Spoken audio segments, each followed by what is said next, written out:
Жалал Абад шаары 29 октябрь 2021 жыл.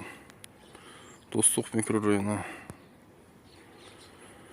Пешеходный дорожка екен, тротуар. Келіп. Ондай самал захватчиктин алдына келіп тоқтап қалыптыр. Бизден бийлик ушунчалык калсызбы? Өзүнүн жолун дагы улап кете албаган. Не себептен алар жөнүнө келип бузуп ташабайт? Эч түшүнбөйм да. Атайын мыйсамда жоопкерчилик бар. Жерди өзүм билемдик басып алуу боюнча. Урматтуу шаар өкүлдөрү, ошо бир чара көрүп койсоңарбы, же не кыласыңар, мындай бардак болбош керек деп ойлойм.